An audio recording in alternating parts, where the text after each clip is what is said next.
এরপর হচ্ছে 8 নম্বরের অঙ্কটা।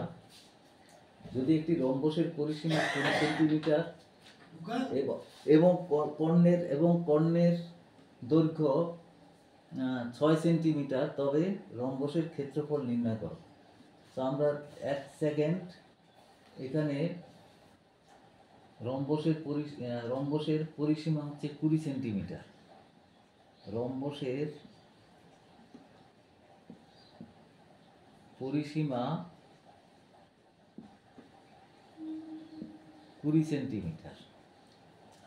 সুতরাং রম্বসের বাহুর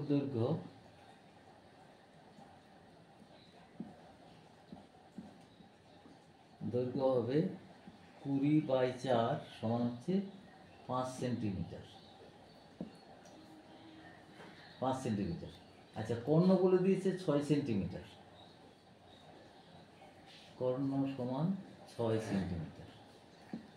তা আমরা শর্তানুযায়ী জানি, তাহলে একটা ধরি অপর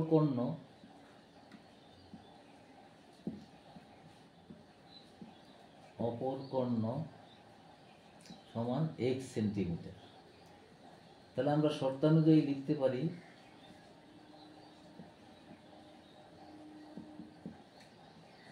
একটা x/2 হোল স্কোয়ার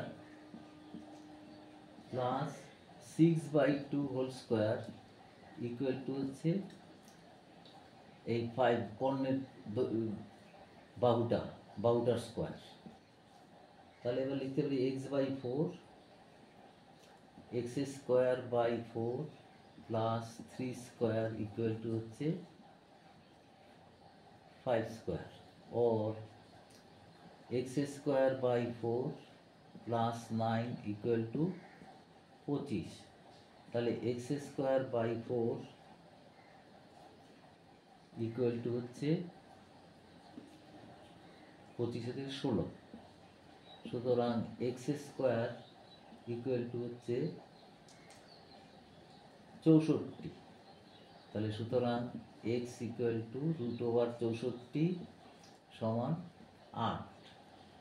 8 সেন্টিমিটার না 8 মিটার।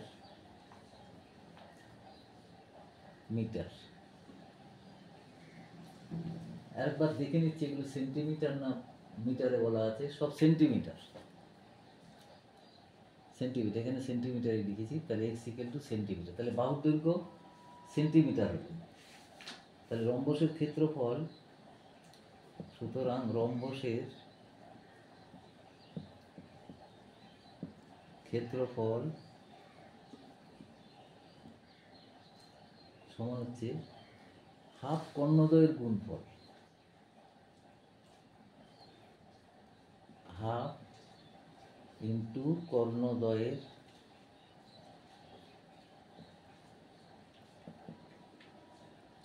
গুণফল। তাহলে 1/2। একটা কর্ণ বলে দেওয়া আছে 6, আর একটা কর্ণ আমরা পেলাম 8। তাহলে